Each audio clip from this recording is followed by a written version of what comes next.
I don't remember the taste of the last birthday cake I had, but I remember it wasn't meant for me. The rain had already begun by the time I opened my eyes. Not the kind that came in sheets or storms, but the light, persistent drizzle that tapped against my window like a reminder. The kind that knew how to linger.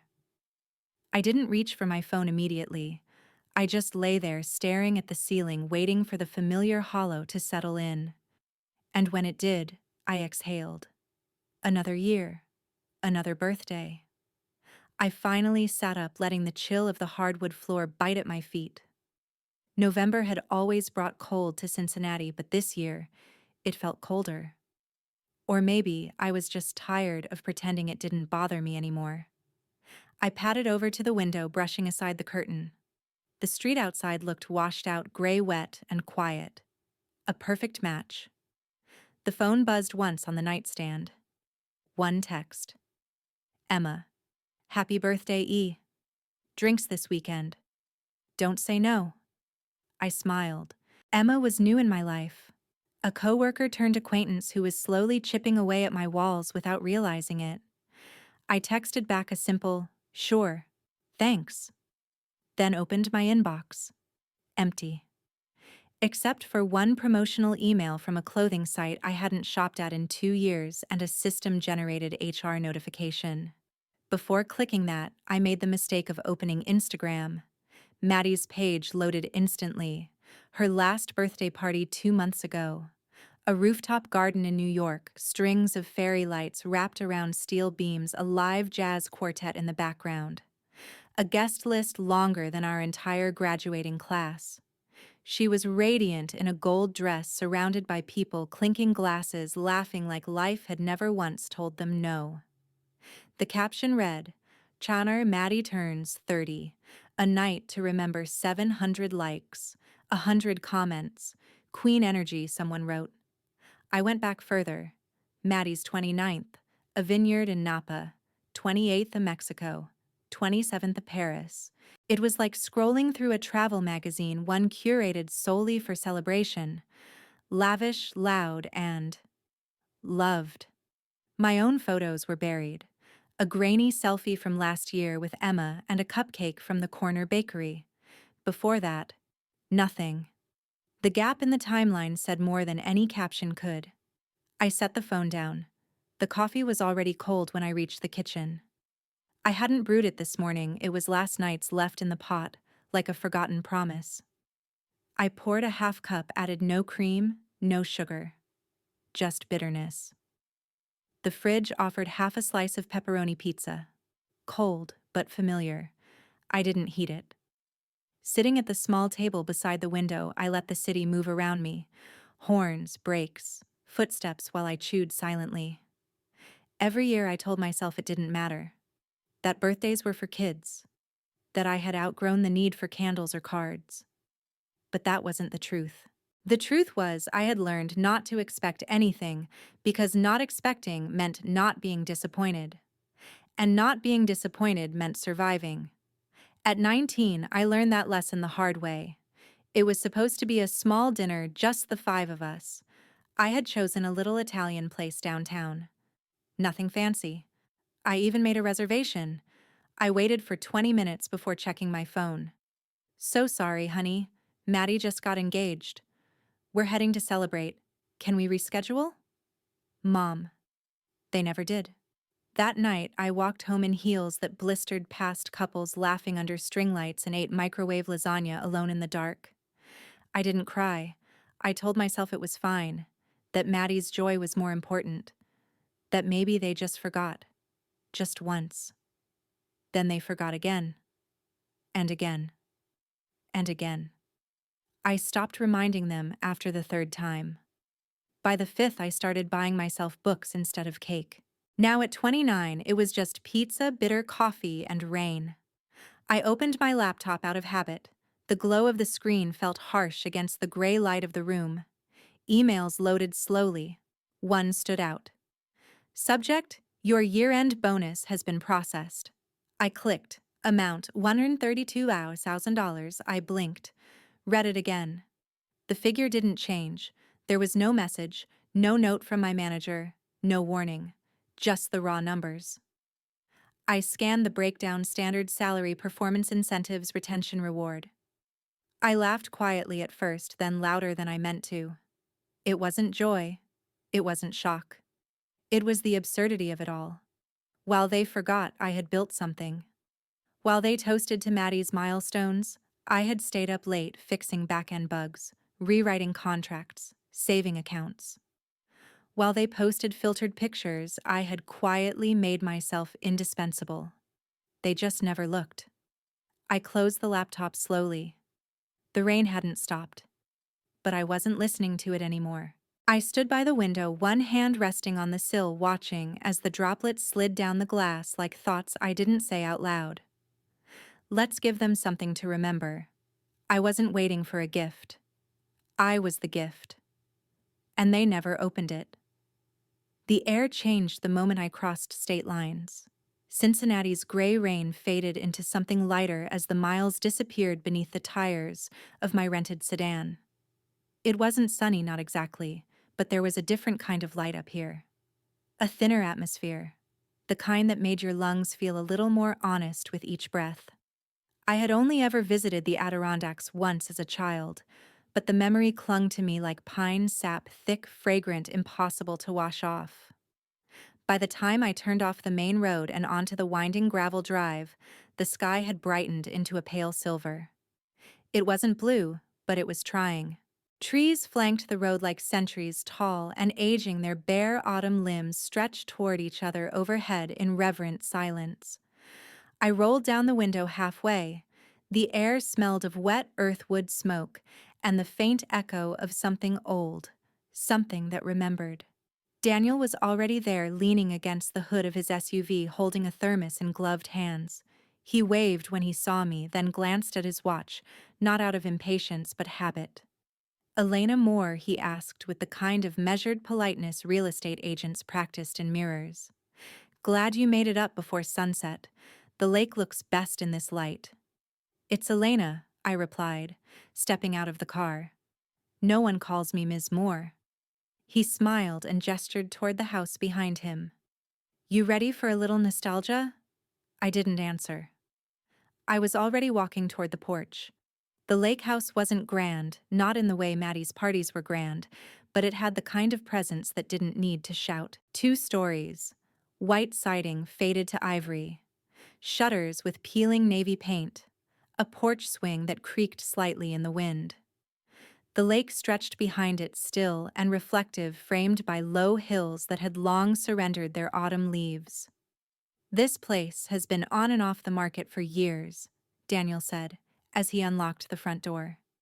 "Needs some love, but the bones are good. Real good." I stepped inside and let the quiet settle around me like a shawl. No ticking clocks, no beeping appliances, just the soft groan of old wood beneath our feet and the smell of time. We moved room by room. The kitchen had original tile countertops, cracked in one corner but clean. The living room held a fireplace with soot-darkened bricks and a mantel carved with initials I didn't recognize. Upstairs, the guest room faced the lake. It was here that I stopped. A photograph hung on the wall, yellowed, slightly tilted. A man, old even then, sat in a wooden boat, one arm around a young girl, the other holding a fishing rod. The girl was mid-laugh, tangled hair and all. But it was the man I couldn't look away from. Grandpa. Richard Moore Sr. Not the businessman in polished shoes I had only known through whispers and dusty photo albums, but this version, sun-wrinkled, smiling, alive, my heart caught in my throat. He left this when the house was first sold, Daniel said, mistaking my silence for curiosity. They say he was a local legend, owned a few properties around the area. I nodded slowly. The memory came back like a whisper carried on lake wind. "Some stars shine loud," he had told me once, sitting beside me on a bench while Maddie twirled in her recital costume under a canopy of flashbulbs. "Others, quietly, burn forever." That had been the last thing he ever said to me. The house wasn't his anymore, but in this moment it felt like it still belonged to us. I turned to Daniel. "Full price," I said, He blinked. You sure you don't want to? No negotiation, I cut in. Cash. He straightened up, thermos forgotten in his hand. I'll get the paperwork started. I signed the documents with my back to the lake. The ink barely dried before I stepped onto the dock, keys in hand, and held my phone up to the pale afternoon light. Behind me, the house stood like a quiet witness. The water below mirrored the sky, muted, still waiting. I snapped one photo. My fingers hovered over the caption for a moment before I typed "birthday gift" to myself. First and only. Then I posted it. I didn't think. I didn't wait. I just stared out at the horizon, letting the cold kiss my face, letting the silence wash over me like the first deep breath after holding your tongue for too long. My phone vibrated in my coat pocket 28 minutes later. Mom, Carol, Elena, is that real? Call me. Then another. Maddie. Why didn't you tell us? I didn't answer. Let them sit in it. Let them wonder. Let them remember the taste of all the cakes I never had. They remembered Maddie's allergies when choosing cake. They never remembered I existed. The box was heavier than it looked. Not because of what it contained, but because of everything it didn't. I set it down on the coffee table and sat cross-legged on the floor, the sound of packing tape peeling, echoing through my almost empty apartment. Around me, cardboard towers leaned like uncertain buildings in a crumbling skyline. My life was compacting into cubes, easy to carry, easier to leave behind. The night was quiet save for the hum of the refrigerator and the soft clicks of the baseboard heater. Rain had tapered off, leaving behind the kind of stillness that dared you to speak. I didn't. Not yet. I opened the flaps of the box labeled "Personal Closet." Inside were remnants, dried-out pens, a few receipts, a ribbon from a bouquet I didn't remember receiving. A Ziploc bag held old birthday cards. I sifted through them, reading each like a detective on a cold case. Most were from Emma, simple kind, exactly what she was. Then I found one that stopped me. It was lavender, the edges still sharp, the fold never creased. The front read, "To a daughter worth celebrating." Inside blank. No message, no signature, no date. But I remembered the year 21. I had come home for the weekend thinking maybe this time they'd remember. I baked my own cake box, mixed chocolate fudge, and waited. Dad was working late. Mom was helping Maddie pack for a trip to Palm Springs. No one showed. No one called. I found the card the next day on the kitchen table, like it had been placed there in a rush, an afterthought, or maybe a guilt offering that no one had the courage to complete. I put it aside and reached for the next box. Halfway through packing my desk drawer, I uncovered an old flash drive. Curious, I plugged it into my laptop. A single folder blinked back, Maddie30th.move. I clicked.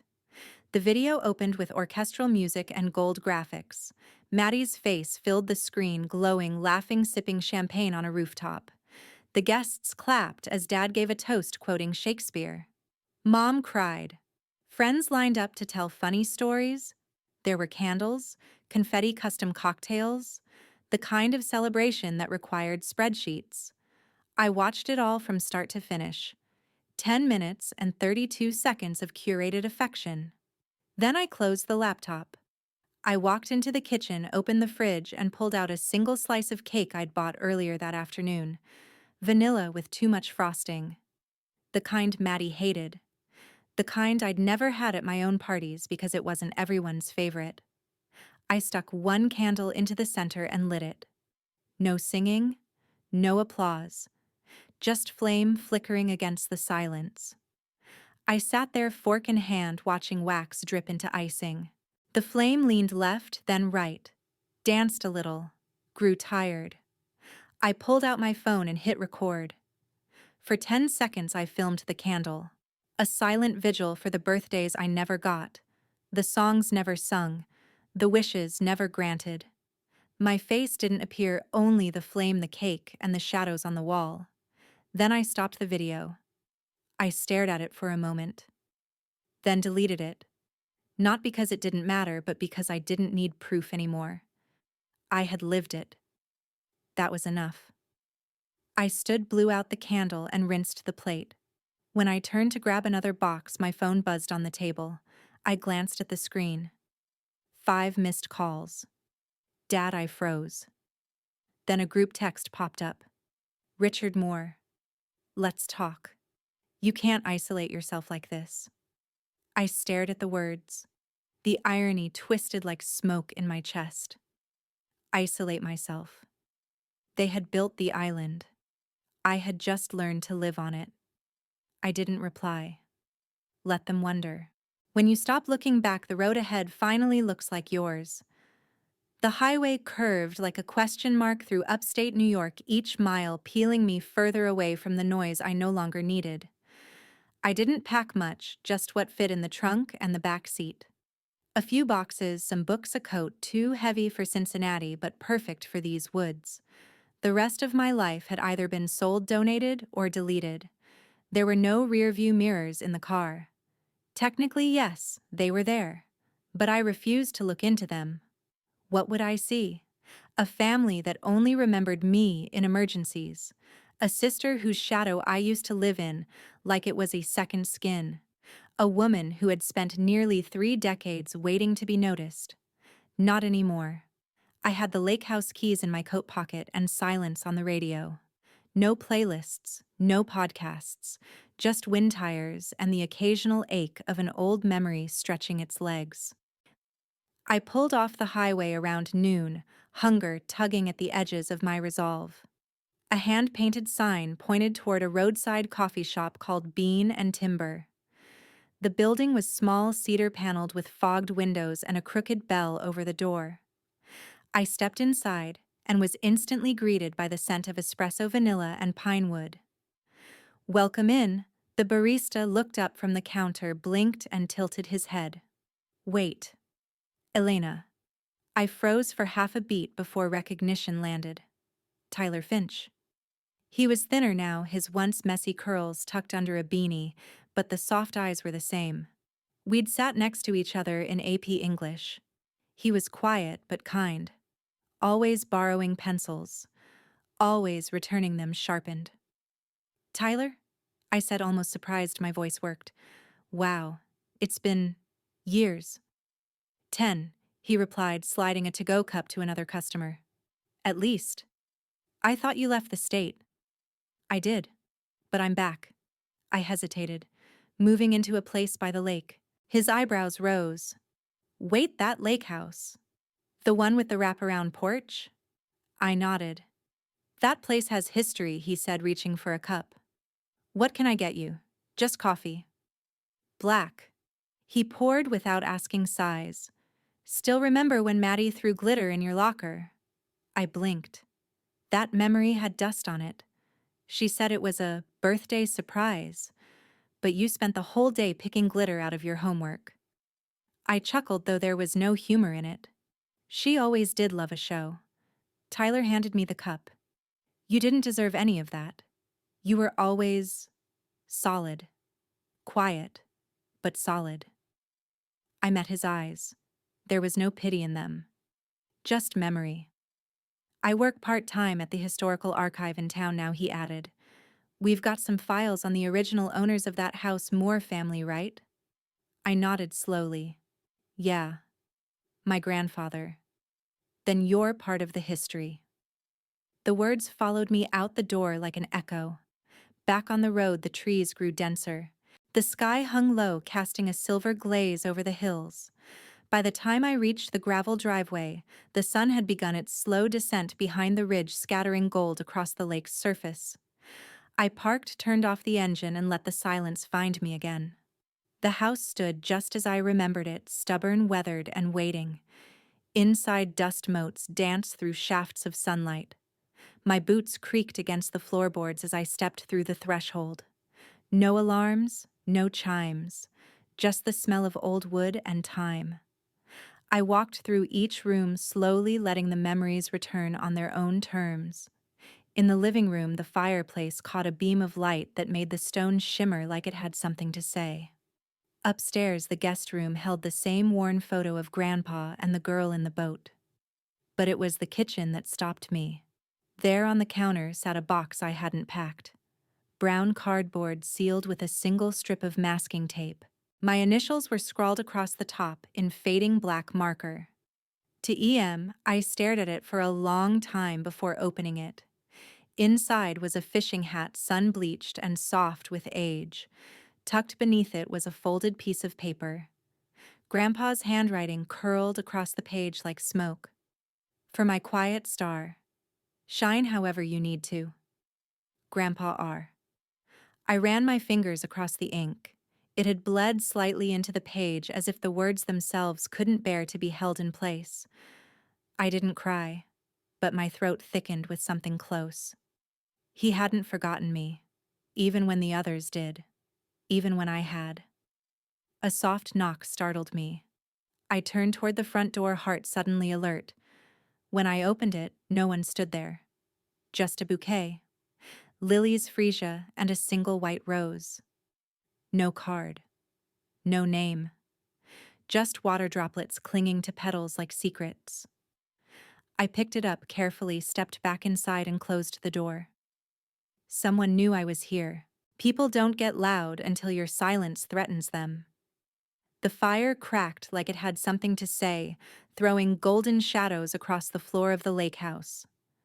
I curled into the armchair with a blanket wrapped around my legs, phone resting on my lap.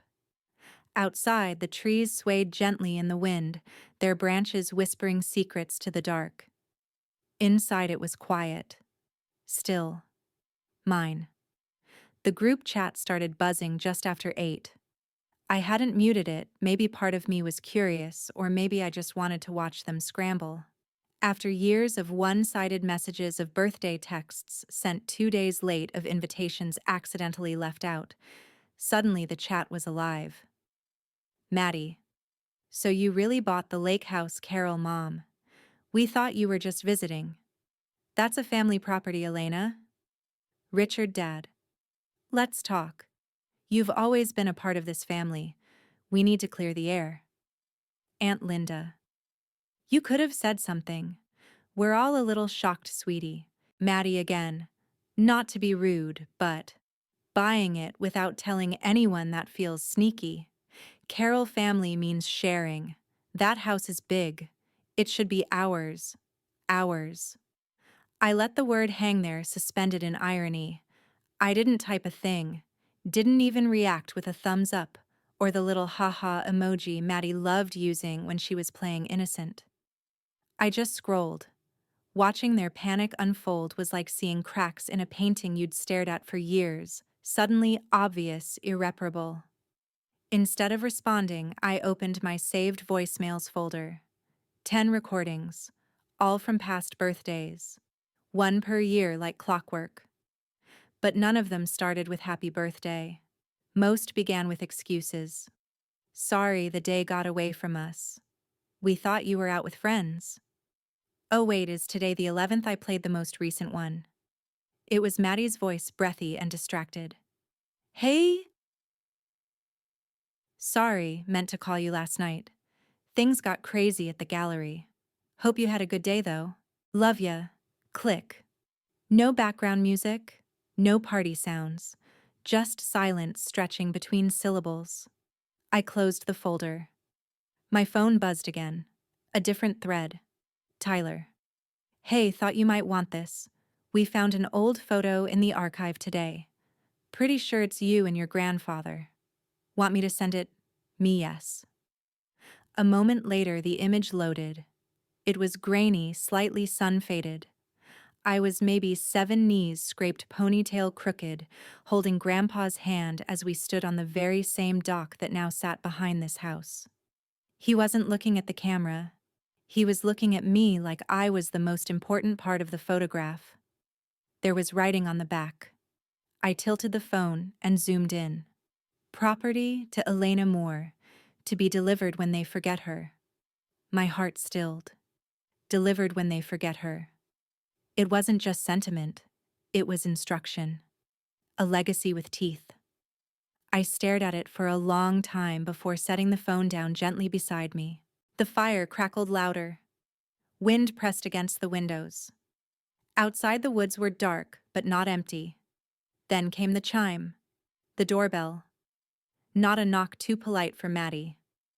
The monitor beside the fireplace blinked on, casting a cold blue glow over the room. I walked to it slowly, heart pacing itself. The screen flickered, then steadied. She was standing on the porch. Hair-perfect coat, expensive eyes blazing. Maddie. No smile, just rage. Revenge doesn't start with fire. It starts with a folder. The smell of old paper hit me the moment I stepped into the converted train depot. Dust, ink, and time. That was the scent of the archive center Tyler called the quietest place in town. I followed him through rows of filing cabinets and shelves packed with leather-bound ledgers, each one crumbling at the corners, but standing like soldiers guarding secrets. The morning sunlight filtered through the tall windows, casting long, solemn beams onto the concrete floor. This place had once carried passengers to new cities. Now it carried the past forward, carefully, quietly. "You sure about this?" Tyler asked, leading me toward the back room. "I'm not here to dig dirt," I replied. "I'm here to prove I was never the dust." He didn't ask more questions. That's what I liked about Tyler. He gave space without making you feel invisible. We reached a door marked "Private" in brass letters that had long since dulled. Inside the room was warmer, somehow, more alive. A small electric heater buzzed beneath a desk piled with papers. Behind it sat Mrs. Wren, white hair pinned into a neat twist, half-moon glasses perched low on her nose, and an expression that suggested she'd seen generations live and lie. "Elena Moore," she said, without needing to be introduced. Her voice was papery and precise. "You've got his eyes." I nodded, unsure if that was meant to comfort or convict. "Your grandfather?" She continued, motioning to a chair left more than stories. Tyler handed her a manila folder. She opened it slowly, almost reverently, and slid out a yellowing piece of paper. Handwritten. Ink faded but legible. A codicil. Dated 6 months before Grandpa's death. It wasn't long, just 3 paragraphs, each one underlined in his careful looping script. At the bottom, 2 signatures bore witness. One was Mrs. Wren's. "He added this to his will," she said softly. "But your father never filed it." Why, I asked, though I already knew. "Because it changed everything," she replied. "Your name, Elena, was placed on the deed to the lake house. Full ownership. Irrevocable." My breath caught. Tyler leaned closer, careful not to touch the page. "But if it was never filed, it still exists." Mrs. Wren interrupted. "And I made copies just in case." "He asked me to." "Asked you." She looked up then, eyes sharper than her frame suggested. "He said, and I quote, 'Let the truth wait if it must. She'll come when they've buried her long enough.'" I stared at the document, my throat tightening. They buried me in silence, I thought. But I learned to breathe underground. Grandpa hadn't forgotten me. He had planned for this. Quietly. Carefully. Mrs. Wren handed me a scanned copy on a flash drive and a folder of printouts. "This doesn't have to be a war," she said. "But it can be your shield, should they come swinging." I nodded slowly, gripping the folder with both hands like it might slip through my fingers if I didn't hold tight enough. Tyler walked me to the front. We didn't speak until we reached the door. "Thank you," I said, meaning it more than I could explain. He shrugged. "People forget the quiet ones. Doesn't mean we're not watching." Outside, the sky had begun to cloud, the kind of gray that hinted at snow but didn't promise it. I got in my car and sat for a moment, letting the weight of what I held settle across my lap. Proof. Real, legal, undeniable. Not revenge. Not yet. Just leverage. My phone buzzed. "Maddie. 11:42 a.m. We need to talk. It's about the will." Of course it was. They didn't knock this time. They banged. As if I owed them an answer. The echo of fists slamming against the door rattled through the wooden frame, sharp and rhythmic like a threat disguised as insistence. I stood in the foyer for a moment, watching the security monitor flicker with the cold outline of Maddie pacing on the porch. Arms crossed, lips, tight breath visible in the chilled November air. No smile this time. I didn't rush to answer. They always told me to stay quiet. Don't make a scene, Elena. Let Maddie shine, it's her moment. Family comes first. Tonight, I decided to let silence do the talking for once. Another bang. More frantic this time. I opened the door slowly. Maddie stepped forward like she owned the threshold, her designer coat cinched tight. Makeup flawless despite the wind. She forced a watery smile, the kind built for camera flashes and damage control. Elena, she breathed. Finally. I've been out here for She glanced at her watch. 10 minutes. It's freezing. You're not invited, I said calmly. Oh, come on, she said, brushing past me without waiting for permission. This is still a family house. I closed the door behind her, locked it. She walked through the living room like she belonged there, eyes scanning the walls, the furniture, the fireplace that still held the fading scent of burned oak. Her gaze lingered on the dock through the window, the same one from the photo Tyler sent. I don't get it, she said, turning around. Why now? Why here? Why do this? I didn't answer. I watched. She blinked rapidly, lips twitching at the corners. I know we weren't perfect growing up. But this is dramatic. Still, I stayed quiet. Then came the line she hadn't rehearsed, the one that spilled out too fast to catch. If the will surfaces, it could destroy everything Mom built. Her mouth clamped shut. Regret flashed across her face, but it was too late. The words were oxygen to the fire already smoldering inside me. Destroy, I repeated softly. Before she could answer, headlights flared through the front windows. A second car pulled into the driveway, the hum of tires on gravel, then doors slamming. Richard and Carol Moore arrived as if summoned by alarm bells only they could hear. My mother entered first, clutching a leather purse like it contained sacred artifacts. My father followed, jaw set, a folder already in his hand. Elena Carroll began, voice brittle. We didn't want it to come to this. We hoped. You hoped I'd stay quiet, I interrupted.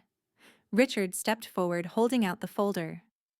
These are our copies of the estate documents. You'll see the house isn't legally yours. Not technically. I didn't move. I didn't reach for it.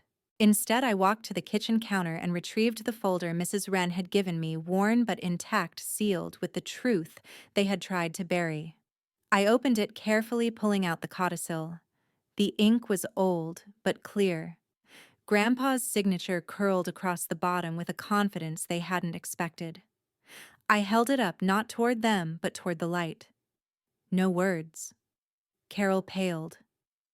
Maddie stared at the page like it might catch fire. Richard stepped back. That signature isn't binding? He snapped, his voice loud and sharp. I finally spoke. No. But the truth is, the silence that followed wasn't awkward. It was earned. They used to tell me to be quiet. Now they're screaming into my silence. I sat in what used to be the guest room. Now it was my war room. The walls were lined with printouts, property documents, grainy black and white scans, and legal memos I'd reread a dozen times. A laptop sat open on the desk, its screen split into 4 windows, one showing the digitized will, another holding a half-written legal draft, a third with Tyler's latest messages, and the last paused on a still frame from a birthday, long forgotten. My 7th, maybe 8th? I was in a party dress, standing on the dock, the lake behind me flickering like glass. Grandpa knelt beside me, one hand on my shoulder, the other passing me a folded letter. The VHS footage had been buried in a box of family tapes, some of which I'd digitized in college as a favor no one thanked me for. But this tape was different. It wasn't staged. It wasn't for show. I hit play again. This house is yours. Grandpa said softly, the wind barely drowning him out. They won't like it, but they'll learn. He smiled at me, not like someone giving away property, but like someone handing down a truth. A legacy. A weapon. Outside, the wind scraped branches against the windows. Inside, I leaned forward and hit save clip. Labeled it, Doc Birthday, Original Audio. My phone buzzed. A new voicemail from Carol. I didn't rush to listen, but I did eventually hit play. Her voice always high and brittle, now strained under something else, fear. You're tearing this family apart for what a house you don't even deserve. I don't know what your grandfather told you, but this isn't you, Elena. You're not like this. You've never been like this. She ended it without a goodbye. I let the silence stretch. Tyler messaged, talk to someone who used to work at your grandfather's law firm. Name's Harris. Estate lawyer. Quiet. Sharp. He said he'll look into it. Pro bono. I stared at the message, then typed, give him my number. I didn't feel angry. Not exactly. Just focused. They wanted to shout me down, drown me in chaos, overwhelm me with guilt. But they had forgotten what it meant to lose quietly. That was where I lived, where I thrived. I opened a blank document and began typing the legal draft statement of claim, title, clarification. I listed the codicil, the VHS footage, the property tax records showing discrepancies, and the deed Tyler had uncovered. I included the transcript of Grandpa's voice from the tape. By the time I finished, the lake outside had turned to steel. A sharp wind pressed against the windows like the house itself bracing for impact. I clicked submit. Not with noise, not with a fight, just with truth. The next morning, I woke to my phone vibrating off the nightstand. Headline, estate dispute in prominent Moore family. Legal filing submitted by estranged daughter. They finally heard me. They thought I didn't know the rules. I was rewriting them. The house was quiet, the kind of silence that sinks into your skin. Outside, the lake barely stirred, a sheet of dark glass beneath a pale November sky. I sat at the long wooden table in the study, surrounded by the artifacts of my own erasure folders, photos, digital scans, Grandpa's notebooks. They'd tried to write me out. I was writing back in. One journal sat open in front of me. Grandpa's handwriting was jagged in his final years, but still firm. They'll pretend she was never part of this. That's their reflex. But I've left her stones. She'll find them when the water recedes. I turned the page slowly, my fingers tracing the grooves of ink as if they might still hold warmth. The next entry detailed a trust fund set aside in my name, established the year I turned 16. I didn't know it existed, but I recognized the account number. I opened a second file, something I'd requested under the pretext of genealogical research. The records arrived last week, tucked in Tyler's coat when he stopped by with fresh cider. It was all there, a $200,000 trust. Liquidated in March 2021. I remembered 2021. Maddie had gotten a new Mercedes that spring. She posted the photo on Instagram with the caption, rewarding myself for surviving a tough year. Blessed. That same week, my rent check had bounced. A flashback hit like a punch to the ribs, Maddie in the kitchen of our parents' house, laughing with Carol over a glass of wine. We just need to keep things quiet until the paperwork's gone, Carol had said, too loud, too bold. I'd been in the hallway, invisible as always. I remember thinking they were talking about estate planning. I hadn't realized they meant my trust, my future. Now I did. I drafted the email carefully. Attached the scanned documents, bank transaction dates, the trust's founding paperwork from Grandpa's files. I didn't sign it. Just sent it through a secure, anonymous Dropbox. Subject: potential fraudulent withdrawal of minor trust. Request for inquiry. I sat back and watched the cursor spin. 10 minutes later, a confirmation preliminary fraud inquiry opened. Case ID 924111. I smiled. Not with joy, something sharper. Like truth slicing through velvet. In the silence that followed, I poured myself a cup of coffee and looked out at the lake. The stillness didn't soothe me anymore. It confirmed I was alone, and finally, for once, that felt like power. The phone rang. Maddie's name blinked on the screen. I answered but said nothing. "You're making a mistake," she said quickly. "This won't end how you think." I waited for her voice to shake. It didn't. But something in it cracked. Maybe it was the absence of her usual arrogance. Maybe it was fear. I finally spoke. "No. It will end exactly how I planned." Then I hung up. For the first time in years, I didn't second-guess myself. Justice doesn't always roar. Sometimes it just waits. The morning didn't arrive with birdsong or golden light. It came gray and slow, heavy with fog and something else expectation. I stood at the lake house window, coffee cooling in my hand, watching the water ripple without reason. A kind of warning, a kind of calm. The study table was cleared, reset. I'd been rehearsing for 3 days out loud in whispers, then in silence, only hearing the echo of my own resolve. The binder sat in front of me now. Black, nondescript. Inside the estate records, the codicil, the trust fund transfer screenshots, bank memos, video stills, Grandpa's voice transcribed and time-stamped. My past collated. Their negligence documented. Their greed dated and filed. This wasn't revenge. It was arithmetic. The phone buzzed beside me. "Tyler, I'm outside." I opened the door before he could knock. He looked at me like he'd rehearsed something too, but decided against it. Instead, he handed me a wrapped parcel. I figured, "You'd want this today." I peeled back the brown paper to reveal a leather-bound journal, its edges weathered but cared for. I didn't recognize it. Tyler scratched his head. "Your grandfather's. The last one. It's dated up to a week before he passed. He kept it in the archive's personal vault. Had a sticky note with your name on it." I nodded but didn't speak. I waited until he left before sitting down again and opening the book. The first page was blank. The second too. He'd never rushed anything. Then his writing appeared. "If you're reading this, you already know more than they expected you to." Good. Page after page, his thoughts were quiet, reflective, angry sometimes, protective always. He wrote about Carol, how she changed once image became currency. How Maddie absorbed it all, mirrored it, amplified it.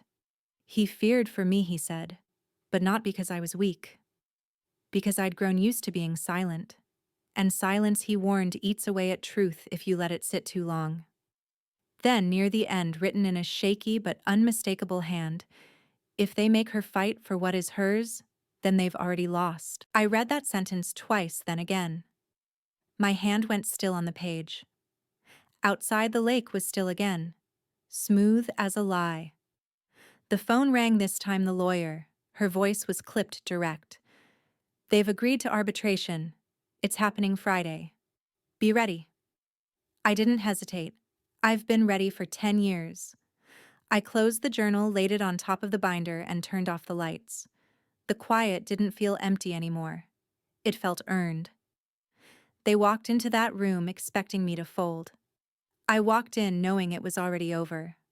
The room didn't smell like justice. It smelled like lemon polish, air conditioning, and nerves poorly disguised with perfume. Frosted glass walls wrapped the space in sterile decorum, and the arbitration table gleamed with the kind of shine that made you hesitate before placing anything on it. But I didn't hesitate. I walked in, first binder in hand, every page memorized, every breath calibrated. Carol and Richard were already seated across the table, whispering sharply to their lawyer. Maddie arrived last on purpose, late enough to provoke, dressed in white, clean lines, no rings. I pulled out my chair, nodded to Ms. Gomez, the arbitrator, and said nothing. Tyler sat behind me, just outside the immediate circle, like a shadow I'd chosen. Ms. Gomez adjusted her glasses, tapped her notepad once, and began. "This is a family arbitration, not a courtroom. Our goal is clarity and ideally resolution." She glanced at each of us with practiced neutrality. Carol jumped first. "We never wanted it to come to this," she said, voice already trembling. "Elena's made certain accusations that frankly don't reflect the reality of our family's intentions." I looked at her then, at the binder in front of me. "I haven't accused anyone," I said. "I've submitted documents. You can label them however you like." Maddie scoffed. Richard shifted in his seat. Ms. Gomez gestured toward me. "Ms. Moore, if you'd like to begin presenting your case." I opened the binder and slid the first document across the table, a scanned copy of Grandpa's codicil. Notarized. Dated. His unmistakable signature above mine. The family lawyer flipped through it, frowning. "Objectionable in court," he muttered. "This isn't court," I said. "It's truth." Next, I played the voice memo, Grandpa's voice crackling through the speaker. "If they make her fight for what is hers, then they've already lost." Carol's face went pale. I kept going. A bank record appeared next showing the trust liquidation in 2021. "Withdrawn without my consent," I said. "Filed under emergency family expenses." That same month, Maddie purchased a new vehicle. Maddie leaned forward. "Are you serious? You're digging up spreadsheets now." Ms. Gomez raised a hand. "Please let her finish." I set the last piece down gently, a USB drive. "Video evidence," I said. "Digitized from VHS." I clicked play. The grainy footage showed me at 8 years old sitting on the dock. Grandpa beside me. His voice was clearer than I remembered. "This house is hers. Don't let them steal your light, pumpkin." No one spoke for a full 10 seconds after the screen went dark.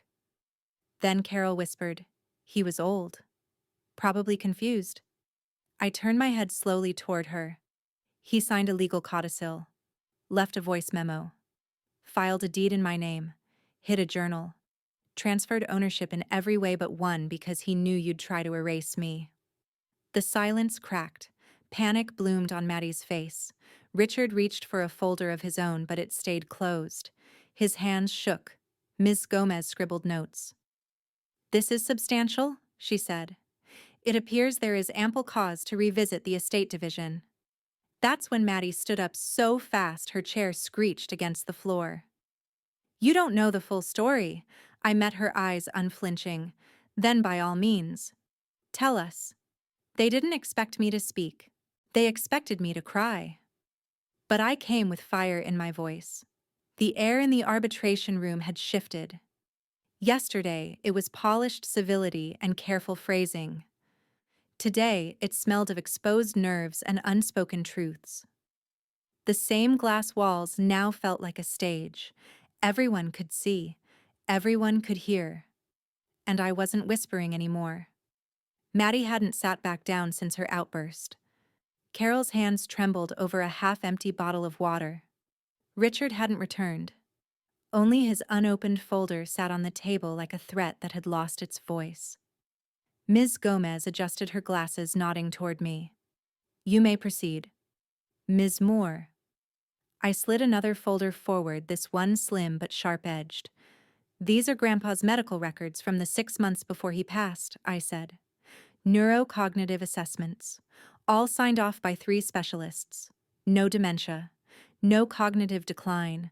No confusion." Carol's jaw tightened. "He was tired." "That doesn't mean he wasn't tired," I cut in. "He was being denied treatments." I tapped a highlighted line in the report. "Physician notes indicate recommended medication was postponed due to family concerns over sedation and long-term cost." Maddie flinched. "That decision was Carol's," I added. Carol laughed, a brittle, defensive sound. "He didn't want to be drugged. He was afraid of dying like his brother, slurred and sedated." Tyler passed me his phone silently. "Can I play something?" I asked Ms. Gomez. She nodded. I tapped the voice memo and placed the phone in the center of the table. The voice that came through wasn't Grandpa's. It was older, softer, and tinged with grief. "He told me once in the garden that they were circling him like vultures, that only Elena could carry the name Moore with dignity, that she'd know what to do when the time came." The caretaker's voice paused, then whispered. He said, "Silence was always her armor. One day it will be her sword." Carol leaned back as if she'd been slapped. Maddie, still standing, began to pace. So what? He was old? Emotional? You think that makes you queen of the estate? You think a few sentimental lines and receipts make you worthy? My voice was quiet, worthy of what everything she shouted. We deserved more. You were always his favorite and we were left with scraps. Shut your mouth, Carol hissed. Maddie froze mid-step. The room went still like the air had been sucked out. For the first time, their mask cracked Carol's carefully constructed image, Maddie's cold perfection. It all unraveled in a single second of exposed resentment. You both tried to erase him, I said not loudly. And when that didn't work, you tried to erase me. Ms. Gomez tapped her pen twice, then folded her hands. Based on the evidence, I'll be recommending immediate review of the estate. The chair behind me creaked as Tyler exhaled quietly. Across the table, Carol said nothing. Her face had gone blank. Then the door burst open. Richard stood there, tie-crooked breath short. His eyes swept the room once, and without a word he turned and stormed out. They walked into that room expecting me to fold. I walked in knowing it was already over. The headline broke at 7:43 a.m., quietly dropped into the corner of a local news site. Heiress wins arbitration in Moore estate dispute, family legacy in question. By 9:00 it was on the morning news. By 9:30, Carol's face appeared on TV. I sat on the edge of the lake dock, coffee growing cold in my hands. The wind off the water stung a little, but I didn't move. Inside the house remained still, curtains drawn, fireplace, cold inbox full of reactions I hadn't read. Tyler brought out a blanket, draped it over my shoulders without saying anything, then sat beside me. The world was louder now. A private family matter, Carol was saying on screen, her voice higher than usual. This entire ordeal has been sensationalized. My daughter Elena has always had a complicated relationship with us. This isn't betrayal. It's confusion. It's grief. She smiled tightly. A rehearsed smile, an empty one. Let me be clear, she continued. We never tried to take anything that wasn't ours. But you have to understand when someone walks away from a family, from values, and comes back just for assets. That's not loyalty. That's revenge. Tyler muted the volume. I watched the screen anyway, lips pressed together, jaw tight. My phone buzzed. Voicemail, Maddie. I didn't play it immediately. I already knew the tone before I heard it. That clipped, icy cadence. A blade made from silver. I pressed play anyway. You humiliated us. I hope you're happy. You dragged our name through the mud. Do you think he'd be proud? You think this makes you noble? All you did was make sure we'd never look at you the same again. There was a pause. A shaky breath. You'll be alone in that house forever. She hung up. I didn't flinch. Instead, I tilted my head toward Tyler. Do you think I'll be alone? He gave me a half smile. Not if I have anything to do with it. I looked out over the lake. The surface was glass, calm, no wind, no storms. Another notification blinked across my phone. This time a message. Unknown number. Your grandfather would have been proud. He told me this house was your heart. He made me promise I'd keep it clean after he passed, even if no one came for it. I always hoped you would. The sender signed the name B, housekeeper retired. Tears prickled at the corners of my eyes, not from sadness but from the quiet weight of knowing someone else had seen me even when the rest of them pretended I wasn't there. I saved the message. Inside, Carol's voice continued, the volume creeping up as the remote sat between us untouched. She left us first. Carol insisted, louder now, voice brittle with something close to panic. She distanced herself for years. She didn't come home for holidays. She didn't visit when we needed her. She betrayed us first. She left the family. She doesn't deserve the name. I stared at the screen. The camera caught the sheen of sweat just beneath her foundation, the desperate way she tried to maintain composure. Her hands twisted in her lap just out of frame, but I could see the tension in her shoulders. She doesn't deserve the name, she said again. And maybe that would have stung once. Maybe I would have bent years ago under the weight of that sentence. But now, I turned toward the lake. The name Moore didn't feel like theirs anymore. It felt like history, like legacy, like something I'd pulled back from the edge of silence. And I whispered just loud enough for the wind to carry it. Then why does it still echo when I say it? Winning doesn't always feel like victory. Sometimes it feels like peace. The fire crackled low in the hearth, casting a flickering warmth that didn't chase away the chill entirely. I sat on the floor, knees drawn up, a worn quilt wrapped around my shoulders. Outside, the lake was still, the surface touched only by moonlight and memory. The storm had passed days ago, both the weather and the kind that tears families apart. Inside, the quiet had settled like dust in old corners, but tonight, the quiet felt different. I heard Tyler's car before I saw the headlights. He didn't knock, just opened the door gently and stepped inside with the care of someone entering a cathedral. "I found something," he said simply. He handed me a plain white envelope, aged along the edges, my name written in the deliberate script I knew better than my own. It was in a safety deposit box, sealed. Your name was the only thing on it. I took it with both hands. My fingers shook, but not from fear, from reverence. Tyler didn't stay. He squeezed my shoulder once and left the way he came, quiet, knowing. I opened the letter by the firelight. "Pumpkin, if you're holding this, then everything I feared has likely come true.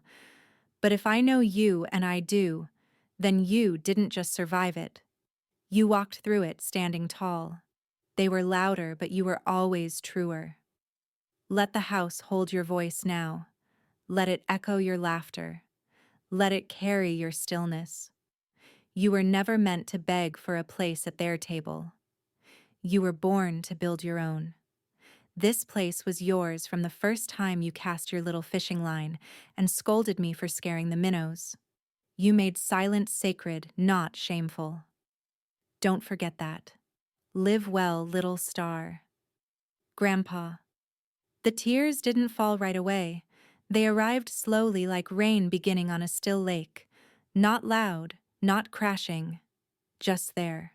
I folded the letter back into its envelope and placed it in the drawer beneath the window where the light hit softest in the mornings. Then I stood, walking barefoot across the house. The hallway creaked beneath me like it remembered my weight from a decade ago. I opened the door to the room that used to be the guest room. The photo of Grandpa and me fishing still hung there. I smiled at it, at the girl with tangled hair and scraped knees who didn't yet know what it meant to be forgotten. Then the old dining room. I paused beside the dusty sideboard where once uncut cakes and burned-out candles had sat waiting for no one. My birthday had always come and gone like a misdelivered letter acknowledged only by its absence. But now every corner of this house felt like a line of my own story finally read aloud. I reached the mantel. A family portrait, Carol, Richard, Maddie, and me, but only barely still rested there. The photo frame was heavy with its own lies. I picked it up, stared at the stiff smiles the way I stood slightly off-center as if I didn't belong even then. I turned it face down. In its place, I set the photo from the dock. Me and Grandpa, his arm around me, both of us squinting into the sun. No staging, no symmetry, just truth. And then I exhaled. Not the kind of exhale that comes after anger, the kind that comes when you finally stop holding in everything you thought you had to swallow to survive. The fire popped behind me. I sat back down, hands warm against the stone of the hearth. My phone buzzed beside me. "Maddie, a single message, can we meet? Just us. I need to say something I should have said a long time ago. The last thing they ever taught me was to stay small, so I built a house too big for their memory to fit inside. The afternoon sun spilled across the porch, dappled through the trees and onto the wood, like honey poured slow. I sat in the old rocking chair with one hand wrapped around a warm coffee mug, the other resting on my lap, still and unbothered. The breeze came in soft. A kind of hush lived here now, not silence out of fear, but out of freedom. The gate creaked open. I didn't move at first. Just let the moment stretch out, gave it room to breathe. Eventually, I turned my head. Maddie stood there just inside the path. No entourage, no makeup, no shield. She held a single item, an old faded photo album I hadn't seen in over a decade. Not the curated one that used to sit in our family living room. This one was duct-taped at the spine pages, poking out at odd angles, smudged with fingerprints and ink from when we were kids. Our real memories, not the staged ones. "I didn't come to take anything," she said, voice barely above the breeze.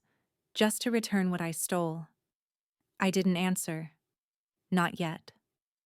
I let her walk the rest of the way up the porch, step by step, the wood boards soft under her weight.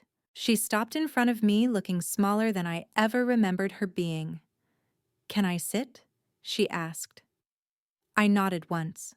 She sat on the porch steps, album in her lap like it might bite her. For a while, she didn't speak. Just opened the album and flipped through pages I hadn't seen since I left home. "I found this last week. Thought Mom threw it out. Turns out she just didn't care to keep it visible." She didn't look at me when she said it. "I saw the photo of us on your 4th birthday. You were wearing those ridiculous sparkly boots, remember I did? They were plastic, too big hand-me-downs from a neighbor's garage sale, but I'd worn them like they were made of diamonds." Maddie smiled, weak and uneven. "You were the only one who remembered my lines in the school play that year, but I was the one who got the cake. And the camera." She closed the album. "I'm not here to make excuses. I just wanted you to know I remember your birthdays now. I've started putting them in my calendar." That made me huff softly. Almost a laugh. Almost. "I know that doesn't fix anything," she added quickly. "I'm not asking for a seat at the table. I just wanted to leave something before I go." We sat in the hush together. Two people who used to share everything and nothing at once. She didn't cry. Neither did I. I stood and walked past her, opened the porch gate. Held it open without a word. She rose, cradling the album to her chest like it weighed something more than pages. At the threshold, she turned back. "Thanks for letting me say it." I didn't respond. She took a breath like she wanted to say something else. Maybe ask to come in. Maybe apologize again. But she didn't. She stepped out and I closed the gate behind her with a soft click. Inside the house was cool and golden with afternoon light. I moved through the kitchen with practiced calm, pulled out flour, sugar, vanilla extract, cracked eggs into a ceramic bowl that had belonged to my grandmother. The recipe wasn't anything fancy, just a simple vanilla cake, the kind I never had when I was younger. I poured the batter into a round tin, slid it into the oven, and sat at the kitchen table, the scent of vanilla beginning to rise like a memory finally given shape. When the cake was done, I let it cool, then placed a single white candle in the center. No guests, no singing, just me. I lit the candle and watched it flicker in the quiet. And I smiled. Not for them, for me. Every single view means a meal for someone in need. Just by watching this video, you're giving warmth, hope, and a full plate to those less fortunate. So watch now, share now, subscribe to the channel, and let's spread love together.